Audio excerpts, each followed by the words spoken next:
más o menos desde el protoindoeuropeo hasta lo que ya podríamos considerar el protorromance.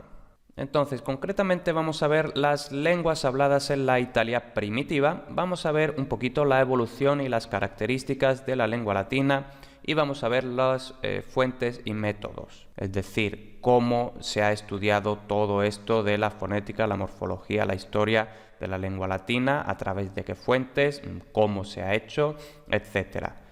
Antes de continuar, quiero decir que para hacer este curso es, pues prácticamente imprescindible saber latín, es decir, latín al menos a nivel de instituto y, para eso, por cierto, tienes el curso de latín desde cero y también es bastante conveniente, aunque no imprescindible, saber, pues las cositas más relacionadas del curso de lingüística indoeuropea, que ya lo tienes completo también. Y dicho todo eso, vamos a empezar por el principio, vamos a ver las lenguas habladas en la Italia primitiva. Si cogemos un mapa más o menos detallado de la península itálica del primer milenio antes de Cristo, lo que veríamos sería una gran cantidad de lenguas y dialectos y de cosas que no se saben si son lenguas, dialectos, etcétera. Y es decir, si cada lengua dialecto fuera de un color, pues veríamos un montón de colores y, en fin, un gran mosaico de estos coloritos que representan las lenguas / dialectos que se hablaban en la Italia primitiva a principios del primer milenio antes de Cristo. Un poquito más tarde vamos a ver un mapa, todavía no, pero lógicamente el grupo lingüístico del itálico primitivo era el de mayor extensión en la península itálica. Esto luego también voy a aclarar que, aunque parezca de perogrullo, no es tan de perogrullo. Aparte de estas lenguas, dialectos pertenecientes al grupo itálico, también en la península itálica había otras lenguas indoeuropeas, principalmente el griego, que, ojo, lo aclararé también luego, también lo hemos aclarado en el curso de lingüística indoeuropea y lo voy a medio aclarar ahora mismo. Ojo, el latín y el griego son dos lenguas indoeuropeas, pero son dos hijas de la madre indoeuropea, es decir, aquí mucho cuidado porque hay mucha confusión, hay gente que piensa que como el griego es más antiguo que el latín, cosa que por cierto no es tan segura, es decir, los textos, es decir, básicamente Homero sí que es mucho más antiguo que los principales textos latinos que tenemos, pero eso no quiere decir que la lengua griega o el protogriego o como lo queramos llamar sea necesariamente más antiguo que el protoitálico. Eso, hay lingüistas que lo ponen en duda. La cuestión, incluso si nosotros aceptáramos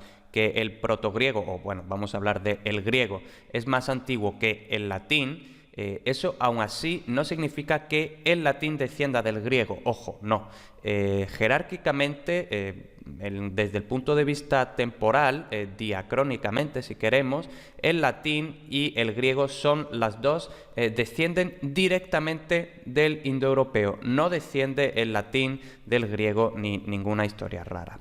Entonces, volvemos aquí a la diapositiva.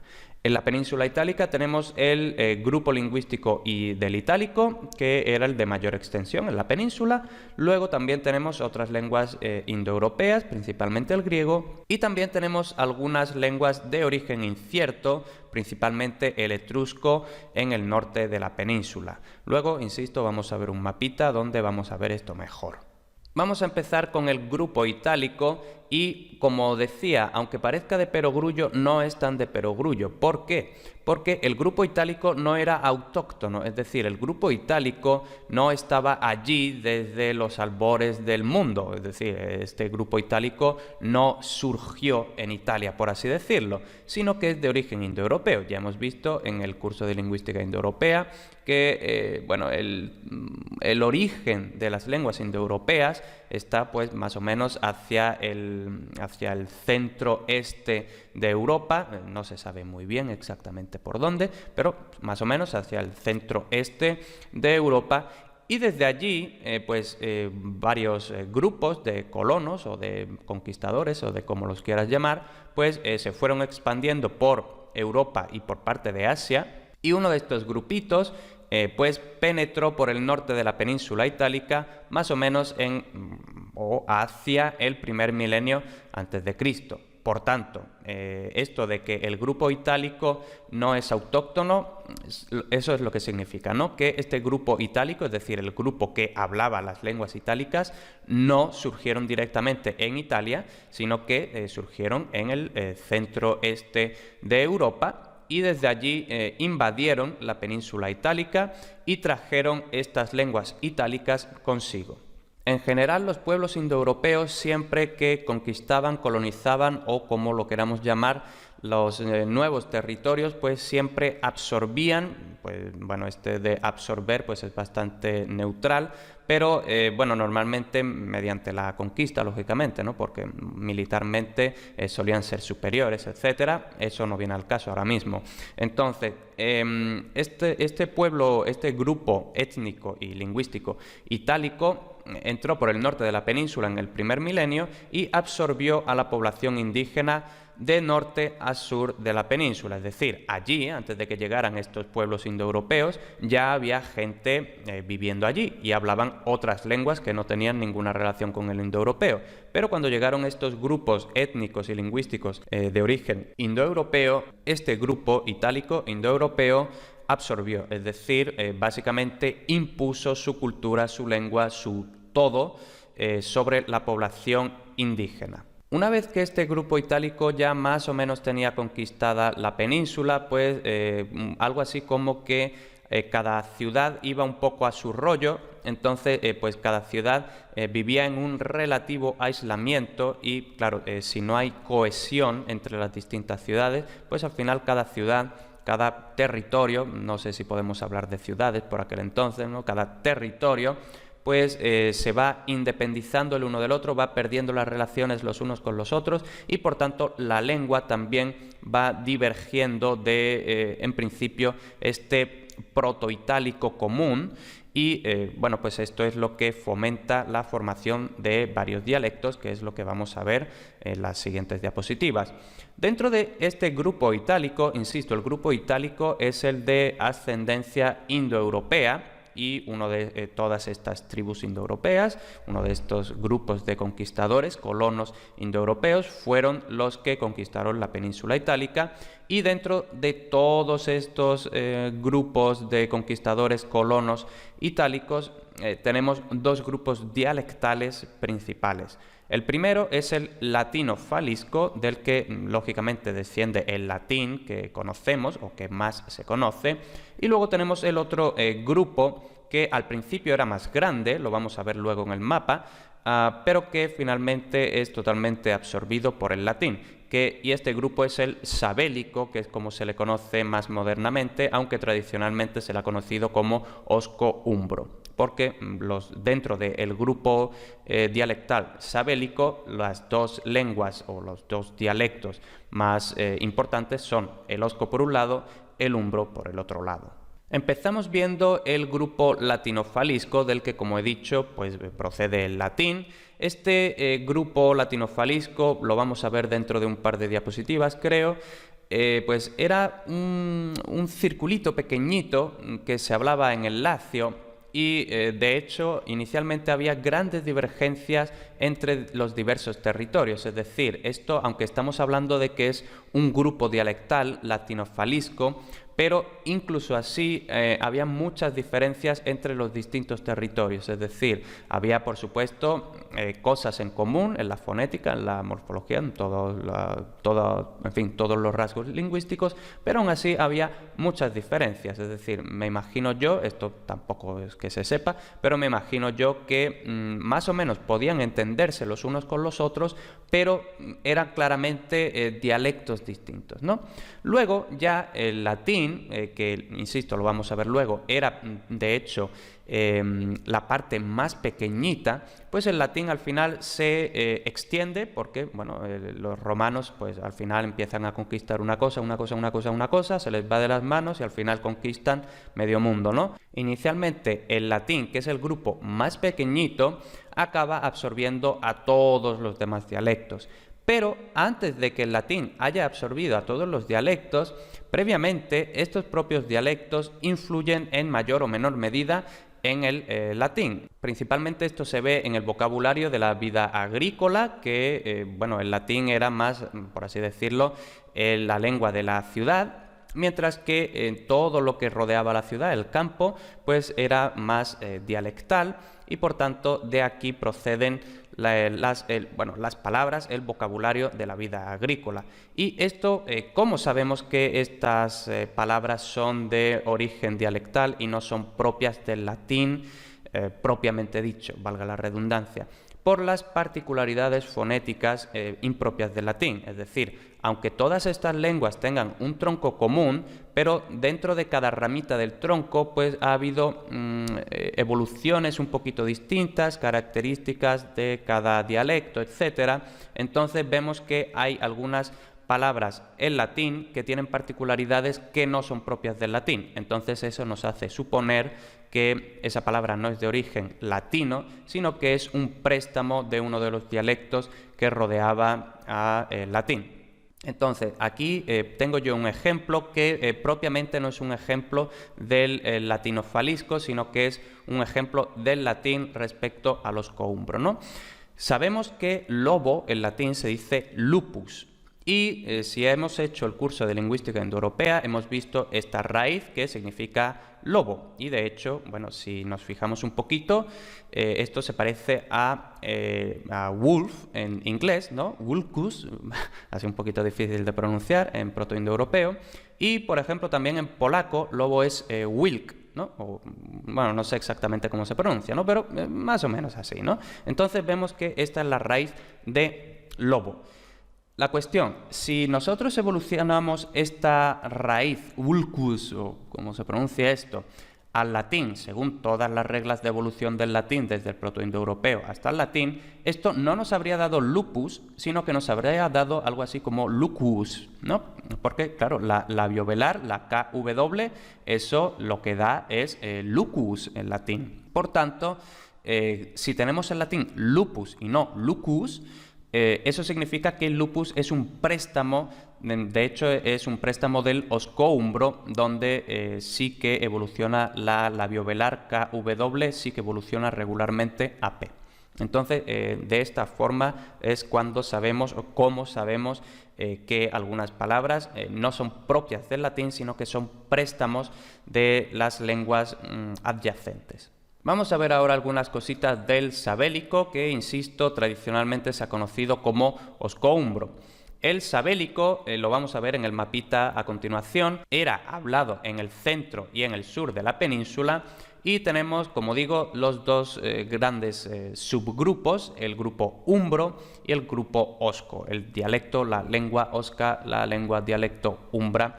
En fin, esto pues ya sabemos esta diferencia entre lengua y dialecto, pues incluso en la actualidad no siempre es fácil de decir que es una lengua, que es un dialecto, pues imagínate hace 3000 años, ¿no?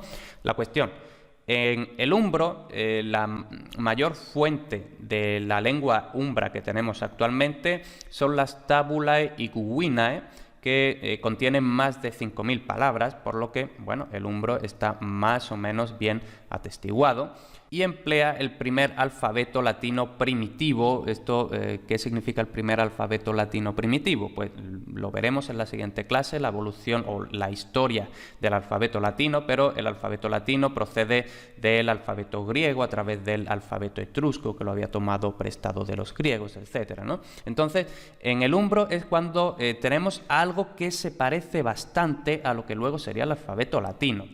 Y bueno, estas tabulae, estas tablillas, son más o menos entre los años 400 y 150 a.C.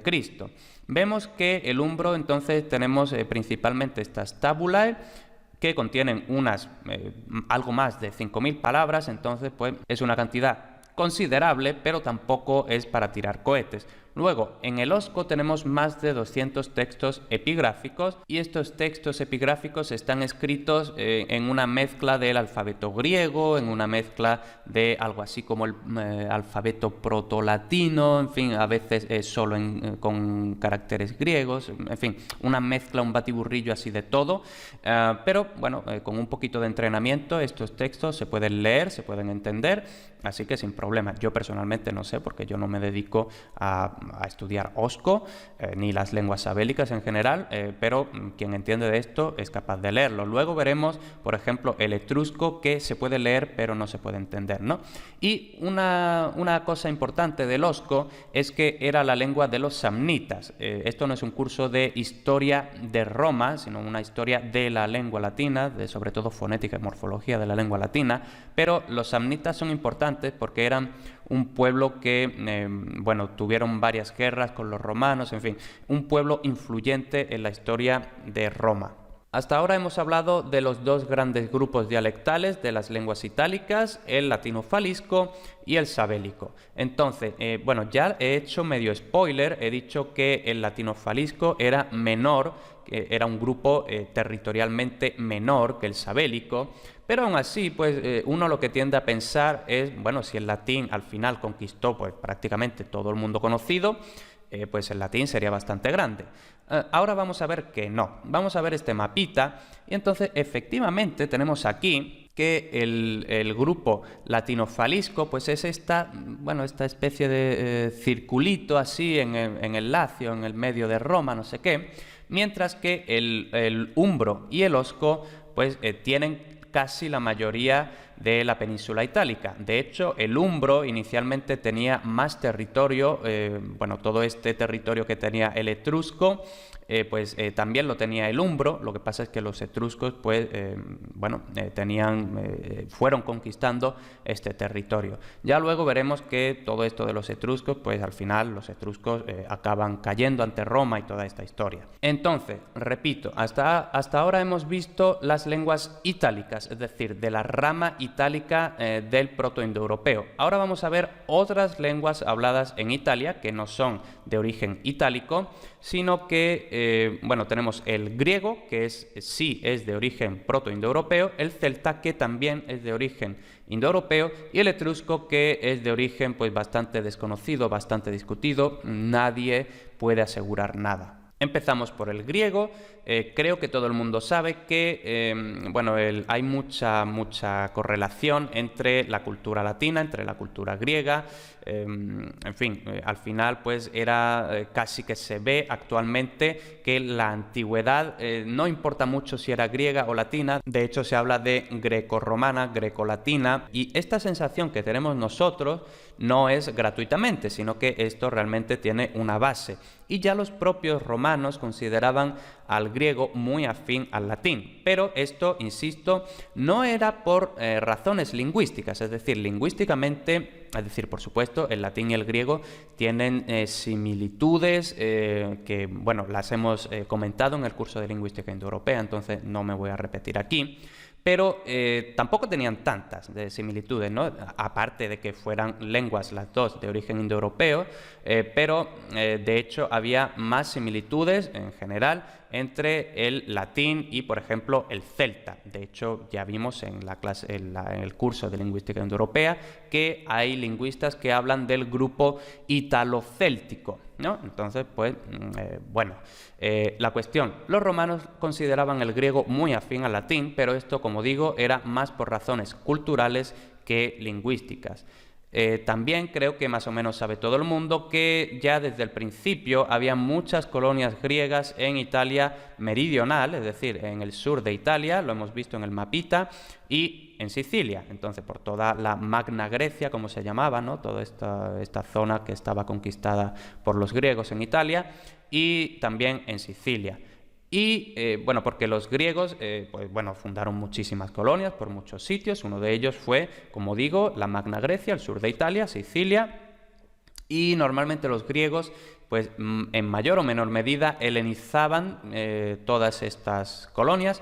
y aún así Roma nunca llegó a ser helenizada, aunque como ya he dicho, el contacto cultural sí que fue muy intenso y bueno, hasta el punto de que los romanos consideraban a los griegos en parte pues sus padres culturalmente y literariamente. Ahora vamos a hablar del celta. Este grupo es el grupo al que pertenecía el galo. Ya sabemos que los galos, pues por decirlo rápidamente, pues todas estas, bueno, eran muchas tribus, eran todas las tribus que estaban más o menos en lo que actualmente es Francia. Y estas tribus galas pues también estaban ahí acechando por el norte de Italia, y de hecho sí que había incursiones galas a finales del siglo V a.C. Y de hecho, insisto, esto no lo podemos contar en este curso. Si hacemos alguna vez un curso de historia de Roma, lo contaremos. Pero en estas incursiones galas de finales del siglo V, Roma llegó a pasarlo muy mal, casi desaparece ante estas incursiones. Entonces, cosas de la vida, pues al final Roma superó esta gran crisis y llegó a ser lo que es, ¿no? Pero ya en el siglo V Roma casi desaparece por culpa de los galos. Entonces, los galos no llegaron a conquistar Roma, pero sí que llegaron a establecerse en el norte de la península y por tanto, pues claro, estaba este contacto entre Roma y los galos del norte de la península.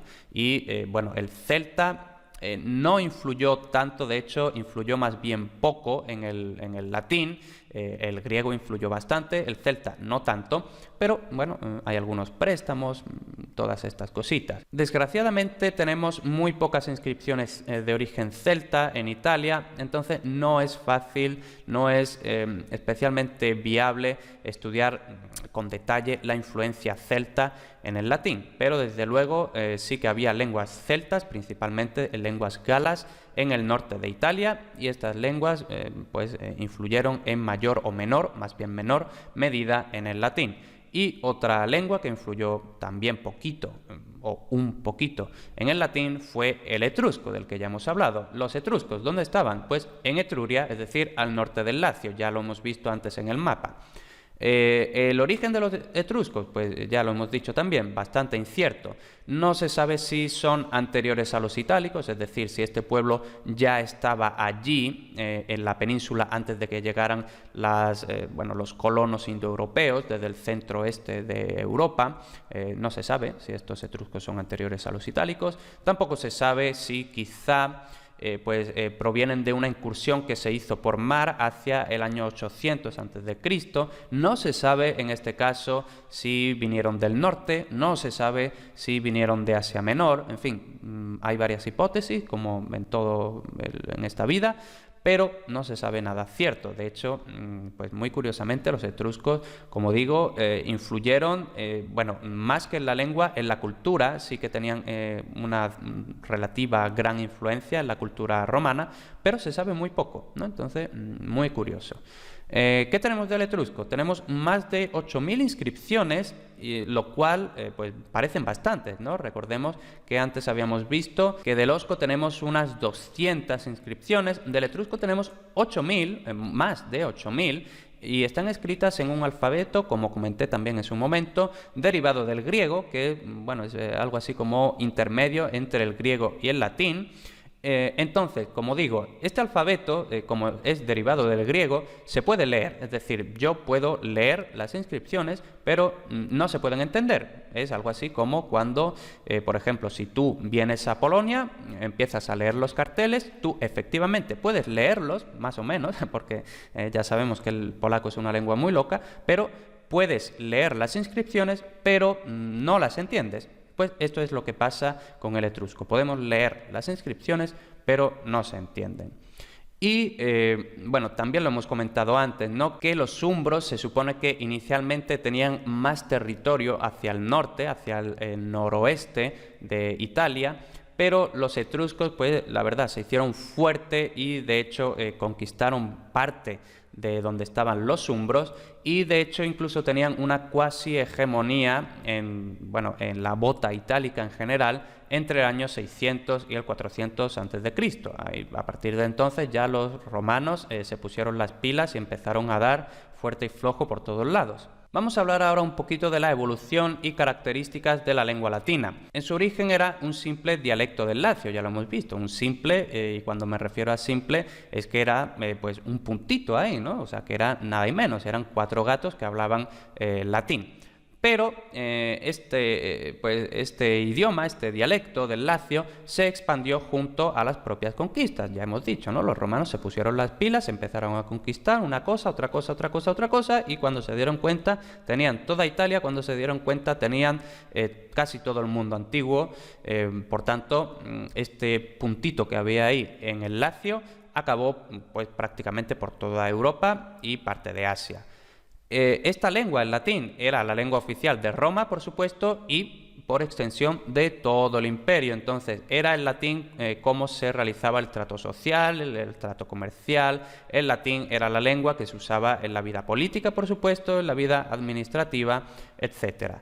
Como ya hemos dicho también, el latín, como bueno, las lenguas en general, siempre absorben las lenguas con las que entran en contacto, ¿no? Las lenguas, es decir, cuando el conquistador conquista algo, lo más normal es que la lengua del conquistador absorba a las lenguas conquistadas, ¿no? Pues lo mismo ocurrió con el latín y con las otras lenguas. El latín primero, lógicamente, absorbió a las lenguas afines, es decir, las lenguas más cercanas y por tanto, es decir, más cercanas geográficamente y por tanto más cercanas también lingüísticamente, porque bueno, eran mucho más fáciles de absorber, porque al fin y al cabo lenguas parecidas, pues es fácil, ¿no?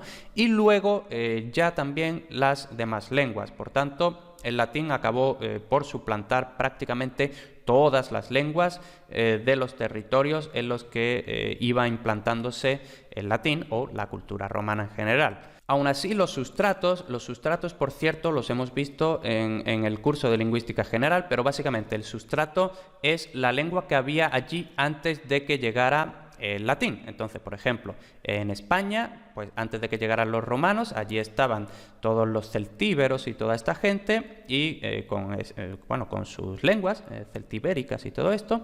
Entonces, el sustrato que había, es decir, en España se hablaba, a partir de que llegaron los romanos, se hablaba latín, pero existía el sustrato celtibérico, y este sustrato celtibérico es el que, bueno, por decirlo muy simplificadamente, insisto, porque aquí no vamos a meternos en esto, pero muy simplificadamente, el sustrato celtibérico es el que hizo que el latín de España acabará siendo distinto al latín de Francia, porque Francia a su vez tenía su propio sustrato galo, su propio sustrato céltico también, pero galo, etcétera, ¿no? Entonces, en cada territorio donde había latín, donde el latín había conquistado esos territorios, pues allí había distintos sustratos, y estos distintos sustratos serían los que darían o acabarían dando con distintas versiones del latín, y estas distintas versiones del latín, insisto, hablando muy rápido y quizá un poco inexactamente, serían lo que terminarían por dar la posterior fragmentación en lenguas romances. Por tanto, ya sabemos, español, portugués, francés, el propio italiano, el rumano, etcétera, etcétera, etcétera. Luego, el latín, aunque los romanos sí que habían conquistado parte de África e incluso la Dalmacia es pues, más o menos lo que actualmente es Croacia, aunque, insisto, aunque los romanos habían conquistado estas partes, pero el latín sí que fue totalmente expulsado de África, bueno, sobre todo, ¿no? Cuando, en fin, con toda la invasión de las tribus bereberes, musulmanas, todas estas cosas, pues al final en África no quedó ni rastro de latín, y en Dalmacia, con las invasiones de los pueblos eslavos, no sé qué, pues también el latín fuera, aquí no hablamos latín. Por tanto, en África y en Dalmacia, si el latín no hubiera sido expulsado, pues posiblemente tendríamos tendríamos al menos 2 lenguas romances más, posiblemente. Pero eso no ocurrió porque, insisto, el latín fue expulsado de África y de Dalmacia. Insisto, esto es todo dicho de una forma muy rápida porque aquí en este curso no procede meterse en esto. Así que, dicho eso, continuamos. Vamos a hablar ahora un poquito de qué es el latín literario, qué es el latín familiar, qué es el latín vulgar. Aquí mucho cuidado porque también hay mucha confusión. Entonces, vamos a ver primero el latín literario. Como es bastante obvio, el latín literario, por así decirlo, es el latín oficial, el latín culto, el latín de verdad, muy entre comillas, ahora vamos a ver por qué. Entonces, el latín literario, siendo el latín oficial, el latín que se aprendía en la escuela, todo eso pues estaba bastante regularizado y por tanto hay muy pocas diferencias dialectales.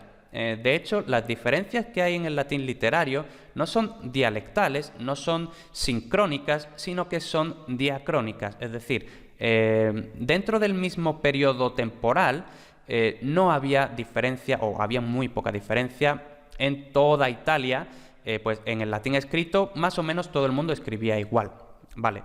Donde sí hay diferencias en el latín literario era diacrónicamente, es decir, el latín clásico, que es el que tomamos como el modelo de todo, porque es el latín de Julio César, de Cicerón, de Virgilio, de toda esta gente tan maravillosa, pues entonces el latín clásico es el que tomamos como modelo a partir del cual comparamos todo lo demás, ¿no? Entonces, pues el latín clásico sí que se diferencia bastante del, bueno, razonablemente bastante del arcaico, también se diferencia del latín posclásico, etcétera, ¿no? Entonces, las diferencias dentro del latín literario, dentro del latín escrito por gente culta, las diferencias son diacrónicas. Luego, y aquí mucho cuidado porque aquí se confunde mucho la gente, junto al latín literario coexistía, es decir, existía al mismo tiempo el latín vulgar. ¿Esto qué quiere decir? Que no es que el latín literario luego degenerara en latín vulgar. Luego también tendremos que aclarar qué es exactamente el latín vulgar, ¿no? Pero mucho ojo, porque esto es lo que cree la mayoría de la gente, incluso gente que ha estudiado sobre esto. Entonces, el latín literario no fue primero y luego fue el latín vulgar, no. El latín literario existía a la vez que el latín vulgar, simplemente eran dos registros, igual que en español, pues no hablamos igual con nuestro amigo que hablamos con el rey de España, si es que alguien habla con el rey de España, ¿no? Con el rey de España, pues hablamos de forma muy fina, muy maravillosa, y con nuestro amigo, pues decimos, pues me estoy cagando, ¿no? Entonces, pues más o menos eso, bueno, quizá lo de estoy cagando no es buen ejemplo, porque entonces parece que el latín vulgar solo se usaba para decir estoy cagando y me estoy meando, ¿no? Pero no, entonces vamos a aclarar qué es exactamente el latín vulgar y cuál es la diferencia con el latín literario. El latín literario, como hemos dicho, es como conocemos al latín escrito por la gente culta, es decir, pues como actualmente diríamos todos los libros escritos por maravillosa gente y todo esto, ¿no? Mientras que el latín vulgar, ojo, porque el latín vulgar no es que fuera vulgar en el sentido en el que se considera actualmente, es decir, no es que se usara para decir vulgaridades, es decir, no se usaba solo para decir follar, cagar, mear, sino que el latín vulgar era básicamente el latín que usaba la gente en la vida normal, en la vida real, ¿no? Es decir, como el español que usamos la gente cuando hablamos normalmente. Entonces, eso era el latín vulgar. Y por eso coexistía con el latín literario, igual que actualmente en España coexiste el español coloquial, el que usamos en el día a día, y el español muy formal, ¿no? Para las ocasiones más reservadas.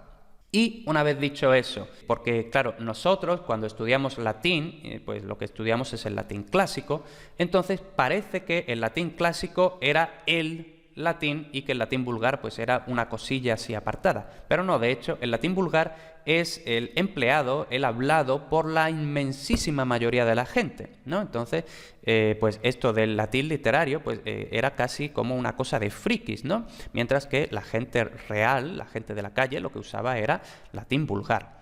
Luego tenemos, por así decirlo, como un punto intermedio, es el latín familiar, que era, por decirlo de forma muy resumida, el latín culto usado en el ámbito familiar. Es decir, por ejemplo, Cicerón tiene una serie de cartas. Ya sabemos que Cicerón, de hecho, es uno de los modelos de latín clásico más pulcro, más maravilloso y más estupendo. Bueno, pues Cicerón, que escribía todos estos discursos tan maravillosos en latín clásico, pues también tiene sus cartas, y en sus cartas no escribe ni mucho menos de la misma forma que él escribe sus discursos y sus otras obras más cultas, ¿no? Entonces, como estas cartas normalmente iban dirigidas a familiares, amigos y todo eso, pues era un latín bastante más relajado. Entonces, pues en el ámbito de la fonética y de la morfología era más o menos similar al latín literario, mientras que la sintaxis era más parecida al latín vulgar, ¿no? Entonces vemos que el latín familiar pues este compromiso entre el latín literario maravilloso y el latín vulgar de la gente normal. El latín literario, como se deduce de todo lo dicho, pues era este ente nebuloso y artificial en alguna medida, ¿no? Al fin y al cabo era artificial. Por tanto, una cosa que es artificial puede permanecer más o menos inmutable porque no está sujeto o no está tan sujeto a la evolución de la lengua, ya que no es una lengua natural, por así decirlo. Esto hacía que a lo largo del tiempo pues el latín literario más o menos fuera siendo el mismo y por tanto pues todavía se usaba, incluso después de muchos siglos, después de Cicerón, todavía se usaban más o menos correctamente los casos, ya sabemos, nominativo, vocativo, acusativo, genitivo, dativo, ablativo, pues todavía se usaba según las reglas que se aprendían en la escuela y todo eso, mientras que la lengua hablada ya en los siglos segundo, tercero, cuarto después de Cristo ya solo se usaban 3 casos, ¿no? Por tanto, aquí tenemos que había una diferencia bastante grande y cada vez más grande entre el latín literario, el latín escrito y el latín real, de la gente real, ¿no? Y por eso, de hecho, la bibliografía suele hablar de bilingüismo, pero es más bien un caso de diglosia, ¿no?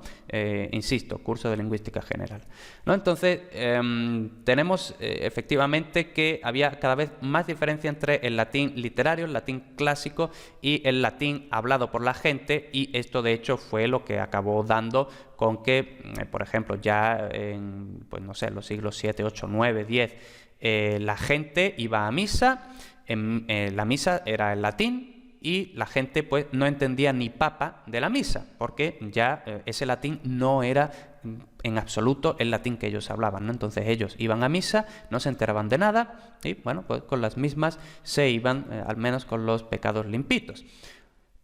Luego, el latín literario, como hemos dicho, al ser una cosa inmutable, al ser una cosa artificial, pues eso, ¿no? Quedó como mera abstracción idealizada de la realidad, ¿no? Es decir, es el latín que se ha venido usando de toda la vida por la gente muy estupenda, muy culta, Julio César, Cicerón, toda esta gente tan inteligente y tan rica.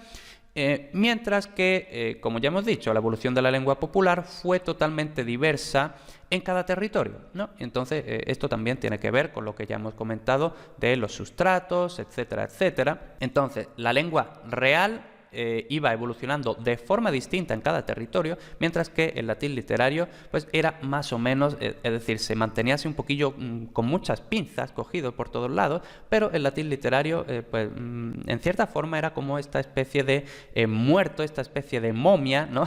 Que se le van poniendo una bendita por aquí, otra bendita por acá, para que no se rompa por ningún lado, y no se rompía, pero al fin y al cabo era eso, una momia. Por último, vamos a ver también muy brevemente las fuentes y los métodos, es decir, cómo se estudia todo esto que vamos a estudiar, cómo se ha investigado, cómo se estudia todo lo que vamos a estudiar nosotros en este curso. Los testimonios más antiguos del latín, se estima que son de los siglos 6, 5 a.C. Después hay testimonios aún más antiguos, lo que pasa es que son inscripciones muy aisladas, por ejemplo la famosa fíbula de Preneste y todo esto, ¿no? Que de hecho durante muchos años se ha pensado que era una falsificación, luego se ha dicho no, parece que es de verdad, no sabemos si es del siglo VII, del siglo VIII, en fin, como todo esto, ¿no? Pues hay mucha nebulosa, ¿no? Pero lo que ya más o menos sí parece de verdad, ¿no? Y más o menos útil, porque al fin y al cabo la fíbula esta de Preneste pues eran, si no recuerdo mal, 3 o 4 palabras escritas en un latín muy raro, es decir, muy antiguo y muy raro. Pero ya testimonios que dices tú, bueno, pues ya esto es más o menos latín, ¿no? Esto ya lo podemos usar para estudiar. Pues eso a partir del siglo VI y V, y aún así eran escasos, fragmentarios y de interpretación dudosa, ¿no? Y ya a partir del siglo III a.C. sí comienza el material abundante y que dices tú, vale, esto ya por fin de verdad de la buena, podemos estudiar la historia, la fonética y la morfología y en general la gramática histórica del latín, que bueno, aunque este curso se llame Historia, Fonética y Morfología, ojo porque no es tanto fonética y morfología vista desde un punto escolar, para eso tienes el curso de latín desde cero, sino que realmente es más como una gramática histórica del latín. Entonces, esto es lo que pasa más o menos hasta, a partir del siglo III a.C. Por supuesto, sabemos que tenemos una grandísima abundancia de textos de latín literario, ¿no? Es decir, pues prácticamente toda la antigüedad y gran parte de la Edad Media se escribe en latín. Por tanto, pues hay para dar y regalar. De hecho, creo que llevaría toda una vida leerse todos los textos que hay escritos en latín. Luego, también tenemos testimonios del latín familiar, es decir, este latín familiar que hemos dicho que era el latín usado por la gente culta, pero en registros menos formales, ¿no? Entonces, pues por ejemplo, tenemos las obras de Plauto, de Terencio, que eran escritores de teatro y todo esto. Entonces, en el teatro, pues el latín no era el latín de Cicerón en sus discursos contra Catilina y todo esto, ¿no? Sino que era un latín, en fin y al cabo, el teatro es para que la gente se ría, en fin, pues claro, si tú les empiezas a hablar en un latín muy esto, pues aquí la gente pues no se ríe, ¿no? Entonces tenía que ser un latín relajadito, ¿no? Por eso Plauto, Terencio son buenas muestras de este latín familiar. Ya hemos mencionado las cartas de Cicerón, Vitruvio, Petronio. A Petronio lo vamos a mencionar también en la siguiente diapositiva, porque Petronio es como la intersección, es la bisagra entre el latín familiar y el otro tipo de latín que hemos comentado, que es el latín vulgar. El latín vulgar, la propia definición de la propia definición, si es que hay una definición más o menos válida de latín vulgar, ¿no? Pero la propia definición de latín vulgar hace que sea difícil o no tan fácil estudiar el latín vulgar. ¿Por qué? Porque, lógicamente, los testimonios que tenemos del latín vulgar son testimonios escritos. Pero si el latín vulgar era el latín que hablaba la gente, pues claro, podemos estar seguros de que lo que hay escrito era lo que realmente decía la gente. Pues no, o sea, porque eso, yo qué sé, eso es como si, imagínate, nosotros actualmente el español coloquial lo comparamos, es decir, dentro de 1000 años, ¿no? La gente quiere estudiar el español coloquial del siglo, el español, vulgar, es que parece vulgar, que es para decir cochinadas, ¿no? Pero el español coloquial, vamos a hablar de español coloquial, ¿no? Entonces, si dentro de 1000 años quieren estudiar el español coloquial del siglo XXI y dicen, pues ahora tenemos la suerte de que ya existen las grabaciones, existen todas estas cosas, entonces sí, pero lógicamente en el siglo, pues hasta el siglo XX o XIX, no sé, no existen las grabaciones de voz. Entonces nosotros no disponemos de grabaciones y solo disponemos de textos escritos, ¿no? Entonces eso es, cuando nosotros leemos estos textos escritos que supuestamente son vulgares, es como si en el siglo 30 estudian el español coloquial del siglo XXI a partir de mensajes de Facebook, a partir de mensajes de WhatsApp. Tú realmente no creo que hables en la vida real como hablas en el WhatsApp. Ya no estamos hablando de ortografía ni nada de eso, ¿no? Sino que yo estoy seguro de que tú no dices olis, besis, tk y cosas así, ¿no? Entonces, pues no parece que estos testimonios escritos sean realmente fieles, pero en fin, es lo que hay. ¿Y cuáles son estos testimonios? Pues principalmente el Satyricon de Petronio, al que hemos mencionado en la diapositiva anterior. Este Petronio que, se baraja la teoría, por cierto, de que fue ejecutado por Nerón y todas estas cosas, ¿no? Porque Petronio se metió con Nerón está un poco para allá, ¿no? Entonces, pues se lo tomó un poco mal. Total. Este Petronio se dice que escribió el Satiricón, que por cierto también se dice, aquí se dicen muchas cosas, no hay nada seguro, pero en fin, se dice, vamos a aceptarlo, que fue la primera novela, al menos la primera novela del mundo occidental. Del mundo oriental pues ya no controlo yo. Entonces el Satiricón fue la primera novela propiamente dicha, y dentro de este Satiricón pues hay una parte muy importante que es la Cena Trimalcionis, o la Cena de Trimalción, o Cena de Trimalquión, depende de cómo transcribamos esta CH griega. Pues en esta Cena de Trimalción es básicamente el apartado donde se ve mucho latín vulgar, ¿no? Mucho latín de cómo se suponía que hablaba la gente, porque claro, al fin y al cabo, esta Cena de Trimalción pues era la cena que celebra este tal Trimalción, que era pues básicamente un nuevo rico, ¿no? Y entonces, pues claro, él pues está allí diciendo muchas fantochadas, muchas fantasmadas, y bueno, pues en fin, se supone que es más o menos gracioso, se ve cómo esta persona intenta muchas veces hablar en un buen latín, pero después la caga, ¿no? Dice cosas que no debería decir, todas estas cosas, ¿no? Entonces, el Satiricón en general y la Cena de Trimalción en particular son muestras que se consideran buenas muestras de latín vulgar. Luego, menos conocida, es la Peregrinatio Aetheriae. Esta Aetheriae se puede escribir de muchas cosas, solo con E, en vez de con TH se escribe con G, en fin, se escribe de muchas formas este Aetheriae, ¿no? Esta Aetheria, bueno, Eteria o Egeria, que se dice en español, era una especie de monja del siglo IV después de Cristo, y esta monja pues parece ser que era gallega, por así decirlo, ¿no? De la Galicia de por aquel entonces, del siglo IV después de Cristo, y esta monja, pues bueno, como el propio título indica, estaba en una peregrinación y bueno, pues ella iba escribiendo un diario. Entonces, pues bueno, otra vez tenemos esta cosa, ¿no?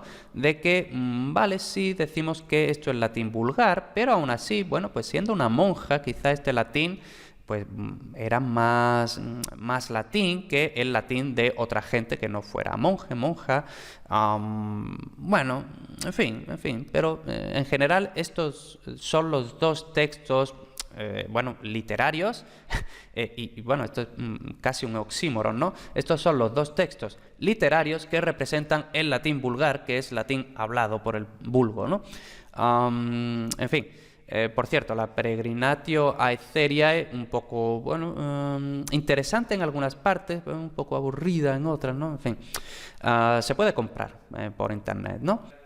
Luego, otras formas en que podríamos estudiar el latín vulgar sería a partir de los testimonios de los gramáticos.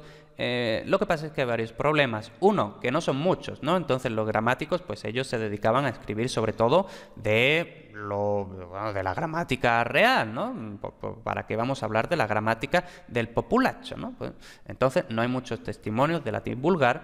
Y cuando los hay, pues, o sea, normalmente es para decir, pues la gente, bueno, igual que ahora, ¿no? Igual que el dardo en la palabra, igual que todos estos blogs que hay en internet, ¿no? Pues la gente ahora dice no sé qué, tendrían que decir no sé cuánto, ¿no? Pues eso es lo que decían los gramáticos. Y como, por ejemplo, en el famoso Appendix Probi, que bueno, es básicamente un apéndice. Se estima que sobre el IV, V siglo después de Cristo, no se sabe muy bien. De hecho, Appendix Probi significa literalmente apéndice de probo, pero bueno, ahora se dice que posiblemente este apéndice ni siquiera lo escribió este gramático Probo, ¿no? Entonces, pues bueno, y este apéndice, el Appendix Probi, consiste básicamente en una lista en la que se dice tal palabra, no esta palabra, ¿no? Es decir, dice ánfora non ámpora, ¿no? Entonces, pues básicamente, y siempre es esta estructura, ¿no? La palabra correcta, no palabra incorrecta, y ya está, es decir, no da mayores explicaciones, ¿no? Entonces, pues, bueno, como digo, los testimonios de los gramáticos no son muchos, y además, como digo, no son siempre fiables, entre otras cosas, porque los gramáticos muchas veces estaban muy influenciados, porque, bueno, por ejemplo, hay gramáticos, ¿no?, que cuando hablan del latín, pues dicen cosas del tipo, esto en latín debería ser de tal forma porque en griego es de tal forma, ¿no? Entonces pues caen en este error de considerar que el griego es la madre del latín, cosas. En fin, los gramáticos pues están bien, pero no tanto. No hay que aceptarlos a pies juntillas, básicamente.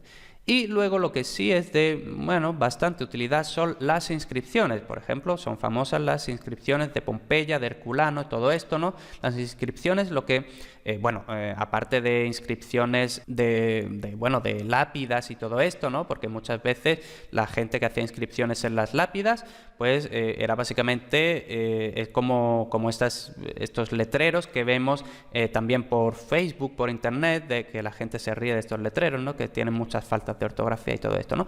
Pues las inscripciones normalmente recogen igualmente estas faltas de ortografía, y las faltas de ortografía, al fin y al cabo, no sirven para que nos riamos de la gente, no sirven para decir que tonto, no sirven para decir yo soy superior porque sé ortografía. Las faltas de ortografía son utilísimas porque realmente demuestran la no correspondencia entre fonética y ortografía, ¿no? Entonces, eso es, por ejemplo, los ingleses no tienen problemas de ortografía con la B y con la V, porque en inglés la B es un sonido, la V es otro sonido. Los hispanohablantes sí tenemos problemas con la B y con la V, porque en español son el mismo sonido. Entonces, pues, básicamente hay que aprender de memoria cuándo es B, cuándo es V.